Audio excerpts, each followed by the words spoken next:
Okay, so I got a question from Bradford. Bradford wrote in and said, Yo, Sparty, I want to know what you would do in this specific situation. My girlfriend seems to have a lot of guy friends, and I don't know if I should be jealous. I don't know if I should call her out. Is it a red flag, or am I just overthinking it and being insecure? I want to know your opinion.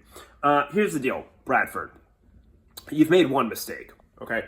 The first mistake is, and the real mistake, you do not understand your girlfriend. Okay? So when you're getting into a relationship with a girl, it needs to be like an interview, okay? You want to bring the right girl in your life. Plain and simple, okay?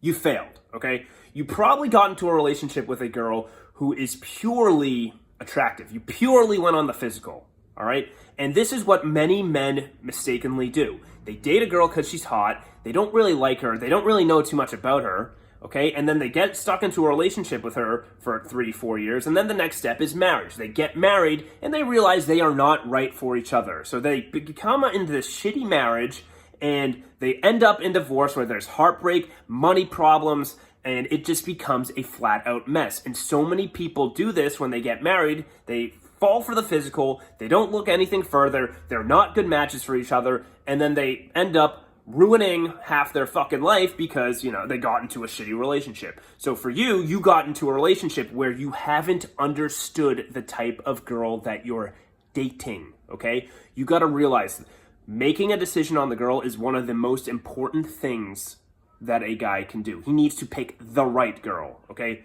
Not a girl the right girl, okay? The right girl, his fucking rock. That is what a man needs, a fucking rock. So you need to make sure that you pick the right one moving forward. So now you're in a situation where you're in a relationship where you don't really understand what type of girl you're dating. So now you gotta re-go through this interview process, and you gotta figure out, is this girl my girl? Is this girl not my girl? Okay? So, is that a big deal? No, just figure it out now. So, generally speaking, you need to know what type of girl you're dealing with. So, if a girl has a lot of friends, there's one of two reasons. The first reason is she's a social butterfly, okay? She's friends with multiple different friend groups. Friends from college, friends from work, people she does yoga with, people from high school, people from family friends, yada, yada, yada. She's gonna have so many different friend groups. And with that, she's probably gonna meet a lot of fucking dudes, all right? And naturally, she's just speaking to guys here and there. She's not only speaking to girls, but guys and girls. And she's going to be in the text messages talking to a lot of different people. It is what it is. She's a social person. Now, is this a fear? No, not necessarily. She's just a social person. That being said, what you got to realize is, even though she's a social butterfly, some of these friends that she's friends with are going to be male orbiters. You just can't help it. They're male. They're men. They're gonna try to fucking get with her. What have I always said about orbiters? They are low status pieces of shit. I would not be jealous of an orbiter. I just simply wouldn't, because they're an orbiter for a reason. They're chasing, they're trying to get into the pants. It's fucking disgusting. It's like a girl at the bar, right? There's a group of 2 girls at the bar, and then 17 dudes swarm them, hoping that one of them's gonna talk to them, and hoping that one of them's gonna bring them home. In reality, you look like a low-status piece of shit, okay? That's how it is. So when you're an orbiter, it's like the lowest of the low. So again, I wouldn't worry about it, right? As a guy, I am friends with multiple different friend groups. I just am, right? I have high school friends, college friends, work friends, all of this shit, right? And at the end of the day, I have women orbiters as well. They're trying to get in my pants. Does that mean I'm going to sleep with them? No. Does that mean I've friend zoned them? Yes, I have friend zoned them. So your girlfriend probably has done that at some point, right? It's like going to go try to win the Powerball, right? You go to the gas station and you buy a Powerball ticket, and what you're doing is you're hoping to win the millions and millions of dollars, all right? And this is what happens with guys. They buy the Powerball ticket and they end up losing. Well, it's the same with guys when they try to hit on girls, okay? They see a girl and they try to maybe make an attempt and they try to shoot them a couple text messages, and at the end of the day, they don't have the skill set and they don't win. Rather than what people are doing, like when they're buying the Powerball ticket, is they're trying to get a shortcut to money, right? A shortcut to success. And it's the same with these guys and these orbiters. They're trying to have a shortcut to getting laid, while what they should be doing is learning the basics with women. Just like when you're trying to get money and success, you need to learn the high income skills. You need to know the body language. You need to socialize. You need to master your craft. There's no fucking shortcuts in life. There's no shortcuts to women. You need to become a high status masculine man, right? So I got a little off track there, but that being said, if this girl is a social butterfly, then I would not fucking worry.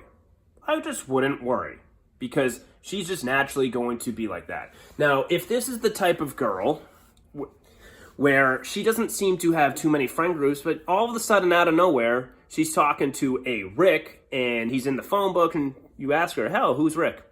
And she's like, oh, he's just his friend. Well, bullshit. That's something that you got to call her out on, right? Because she hasn't made Rick clear. She hasn't explained who Rick is to you in the past. You don't know who Rick is, and if you don't know who Rick is, there's a worry there. There's a red flag, okay? If you do not know who a guy is that she is texting, that is a red flag. She needs to explain who the person is before you catch her texting another guy, right? So it could be a guy from work, and she might say, hey, yeah, this is Rick from work. He just joined, whatever, right? And then I would try to figure out from there what the fuck his deal is, right? And one of the things that I would say, and I would make it very clear, that if any funny business goes on, not with Rick, but just any random dude, you need to make it clear that you don't tolerate that shit. And if it ever came to the point where something sketchy happened, you have no problem leaving. You have no fear of leaving, because there are so many fucking girls around you that will not treat you like that, and not go texting dudes behind your back, or not go cheat on you, okay? Not set up a lifeboat, right? And what you'll realize is, the more the girl likes you, the less she's going to text other dudes, okay? And the less she's going to text her male orbiters, right? The less she's going to tolerate them. The more focus she's going to put on you, because at the end of the day, she doesn't want to talk to these guys, right? And if she really likes you, her focus is going to be on you, right? So really, at the end of the day, don't fear other guys because you have the skill set to that you're going to outcompete any guy that tries to come into the window. But also don't tolerate bullshit, right? Understand what are red flags and what are not red flags. If a girl you don't know the guy, and she starts texting this guy or whatever, and it's just ironically going to hang out with a guy that you don't know, well, that's a fucking red flag, and you don't tolerate that. And you tell her, if she's going to go hang out with Rick or Bobby or Leo or Ryan or whomever, right? If she's going to go do that, you're not going to tolerate that. You're coming with her, or she's not going, right? And if she's like, no, fuck you, I want to go. Well, then fuck you, bitch, I'm out. You go fucking get Rick then. I'm not tolerating that. You tell me who it is. And that's not you being jealous. That's you having standards for yourself, and that's you tolerating less than that's you putting your fucking foot down, right? You gotta put your foot down as a man, and if she doesn't understand, if she doesn't abide by your rules, then push her the fuck out. You don't need her in your life. It's your fucking world. You make decisions. If Rick is someone that you don't want in your life, bye. See ya, bitch. I don't need you, okay? So that's what it is at the end of the day. Just be aware. Awareness is the key, and be aware of the type of girl that you're dating. And like I said, the more the girl likes you, the less she's going to talk to these orbiters or text these orbiters, right? Or she's going to make it very clear that she does not want to be with them, right? She'll friend zone them, and that's fine. You can fucking friend zone a guy and text him. That's totally fine. But if it ever crosses a line, then you got to fucking say something, and you got to fucking push her out of your life, because fuck that. Because if she doesn't push these guys, these male orbiters out of their life, or she doesn't draw a line, right? She doesn't draw the line. When is it a little more gonna happen? When is she gonna cheat on you, right? So you gotta understand where you are at the time. Peace.